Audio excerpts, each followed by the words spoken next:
President Donald Trump this week signed an executive order that seeks to dismantle the failed policy of housing first and harm reduction. Much of that has been playing out on the West Coast, including in states like Washington, where we have seen more money than ever before spent on the homeless crisis, only for it to get worse and worse. This segment is brought to you in partnership with our friends over at Future 42. Turn your frustration into action at future42.org. Make sure you sign up for their newsletter to be alerted to opportunities to do just that. So the executive order from the president does a couple things. It doesn't do everything. You know, what they can control is federal funding. And we know that, for instance, in Portland, they're spending $700 million a year on homelessness. Some of that's from the federal government, but a lot of it in states like Washington, Oregon, California is because they've passed insane taxes on the citizens that go to fund the homeless industrial complex, only for the homeless crisis and the drug crisis and the mental health crisis to get worse and worse and worse. But the federal government does have some leverage over, you know, a substantial amount of money that they can take away from these jurisdictions if they continue to push the failed housing first policy, which means it's the idea that, oh, let's take this drug addict and put them into a house and then they'll get better. Like, no, they need treatment first, okay? Or simultaneous. We're fine with simultaneous. Put them in, an affordable apartment while they undergo a strict treatment regimen. And then, of course, the Trump administration is saying no money for harm reduction. So, you know, these little kits that taxpayer money is paid for, where they give you clean needles and Bufen kits and aluminum foil and all of that so you can get high. No, the Trump administration is saying it's not going to do that. Also, one of the aspects of this order is it directs the attorney general to reverse judicial precedents and end consent decrees that limit state and local government's ability to commit individuals on the streets who are a risk to themselves or others. So they really want to lean into this idea of involuntary commitment and saying, hey, this is a serious public health issue, public safety issue. These people are a danger to themselves or others, and we need to get them into treatment centers, assisted outpatient treatment, or other facilities, and they have to stay there. They can't just wander on the streets. So one of the key entities in making this happen, I truly believe, you know, behind the scenes and also in raising awareness and showing in video that was indisputable the failures of housing first, is Discovery Institute. Our friend Jonathan Choe, I think, deserves so much credit. He's been a senior fellow at Discovery Institute. We've used his videos so often on the show, where he's showing the horror of what housing first policies have done in the state of Washington and elsewhere. And then Robert Marbut is also a senior fellow at Discovery Institute. We've had him on the show before. He has been working in the homelessness space for decades at the federal level, at local levels. And the two of them, I think their work together, combined with Discovery Institute, has really, I think, made this a priority for the Trump administration. So both Jonathan and Robert were nice enough to join us on the show today to discuss. Robert and Jonathan, welcome both of you back to Undivided. So this is significant. I mean, you've read the EO, obviously. Robert, we'll start with you. How much of an impact could it have on the homeless crisis we're seeing in places like Seattle? First, I have to applaud President Trump for making this bold move, because we're now turning the tanker ship. And we've been needing to do this for 20 years, really in particular since 2013. And he just said, this is the right thing to do. We got to do it. And so this is the beginning of end of crazy gimmicks and wokey left things. And so we're on our path now to get it done. Now, we got a lot more work to do. There's a lot more that comes in behind this to make it really substantive, but it's the first big mega step, and it really will start to make the changes needed.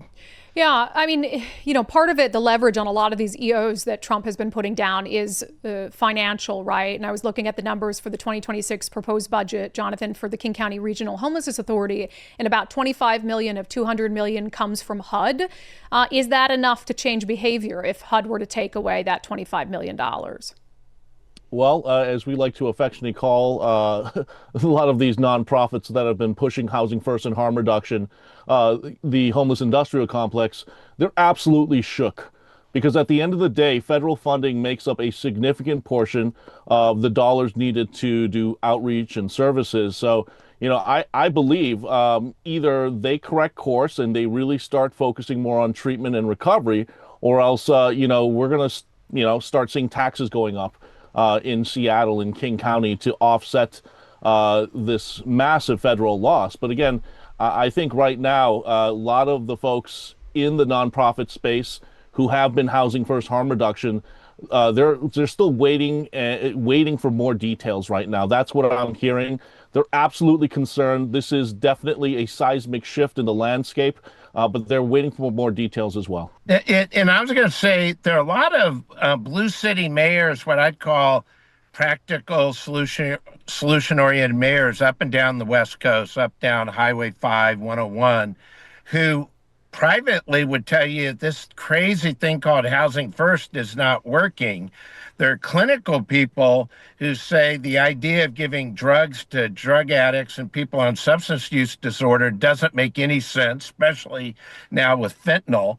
So there's a lot of common sense Democrats that know that was wrong, but they did it because partly it was carrying the flag. The other part was they were chasing the money. And now that you make this adjustment at the national level, you're going to have a break on the left. And the common sense people on the left who realize, think about it, we had a policy that supposedly was going to end homeless in 10 years. Instead, homelessness is now doubling every 4, 5, or 6 years, depending on where you are in the country, and we're spending 3 times more. So it hasn't worked. And so some people are going to do it because it's the right thing. Some will do it because they chase the flag. Some will do it because they chase the money. Then there's going to be the very radical, extreme, wokey people on the left who are just holding on to this nutty ideology and double down on stupid, and they're going to keep doing it their way.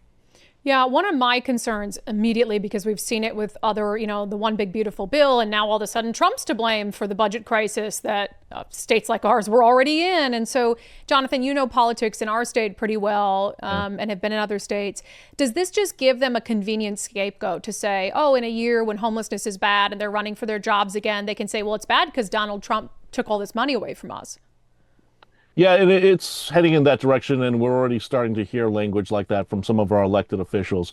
First of all, the King County Coalition on Homelessness putting out fear-mongering emails saying that homelessness is going to get worse, after this. But they don't really have a leg to stand on if they're going to push that argument because, again, Robert said, homelessness is at record highs in King County, drug overdose deaths, record highs. So the current plan is clearly not working. Now, I'd be all for the current plan if people's lives were being saved, if people are going into treatment and recovery, but it's not happening at that same pace. And what the homeless industrial complex, as well as the politicians are saying right now are, hey, look, we've always been for recovery, So this is going to be great. Actually, we're already doing that. But here's the key. The key is accountability.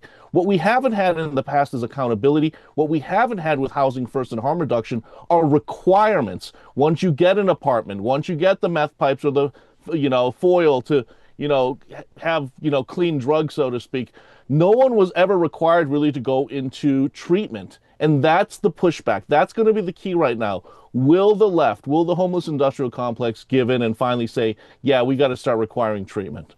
And let's put a marker on the board. Before President Trump was sworn in, Seattle and King County had the highest per capita homeless problem in America. Just full stop, period. That's what you had. That was the decisions made on how they're using federal money, state, local money, county money, special district money. That's what they've already gotten. So before Trump came in, you had the highest per capita number problem with homelessness in America. So now, I don't know how you say because of Trump that caused it. It was already there. That was your numbers already in place. You are at a rate of doubling every 4 years now. So now it's up to our side to make sure this gets implemented and work. And hopefully there'll be some people who have bought into the gimmicks of the past will say, well, that didn't work. It's time to try something different. Jonathan, you said something about accountability that I think is important, right? Yeah. They haven't had this accountability. Like, we're giving you this money, show us results so you can keep getting this money, as if that's some sort of controversial concept. But I think you and I both believe, and have said this verbally, that, I'm a big believer that there's been a criminal element in all of this. I mean, you have billions of dollars that have seemingly vanished. Do you know if there's going to be any sort of looking into where did the money go? Was there any sort of criminal wrongdoing in this sort of industrial complex? Well, for starters, our friends at the White House, who have relied again on Discovery Institute's work as a resource, have also been looking at a lot of my videos, my coverage that I show every single day here in Seattle and King County, the urban decay, and a lot of my investigations recently, where I went into some of these permanent supportive housing units, Plymouth Housing, DESC, and we're seeing people using fentanyl in their rooms without any accountability, no one checking in on them. In fact, there's a number that just came out recently that shows there are more overdose deaths now behind closed doors than actually on the street. So all I can say right now is that federal authorities have our videos, they're looking into it, and if drug use is happening in these federally funded buildings, I have no doubt there will be criminal investigations. Wow. Robert, really quick, we'll leave with this. How long until we can expect this executive order to make a difference? I think it starts right away, but as every grant process comes up, both through HHS and HUD and VA, everyone comes up, we're going to have a battle on our hands because the other side's going to, rather than joining the team of common sense, they're going to fight to keep their money. For some, it's going to be greed. Some, it's to keep their money. For some, it's going to be a wokey. They bought into that and they want to keep it. The good news is I think we're going to win some people over who go, you know what, that did not work for 12 years. As a quick reminder, Obama said he was going to end all homelessness, full stop, period, in 10 years.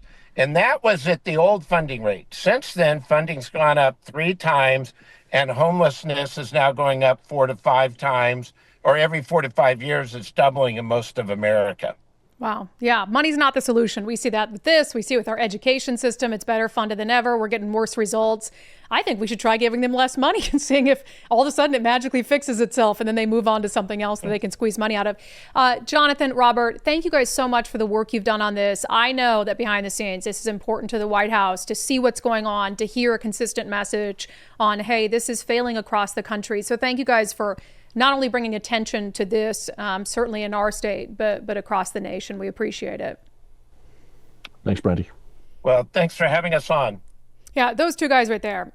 I don't think the Trump EO happens without them. I mean, Jonathan Choe, more than any journalist in the nation, has shown a raw glimpse into the failure of Housing First and the failure of West Coast policies around homelessness.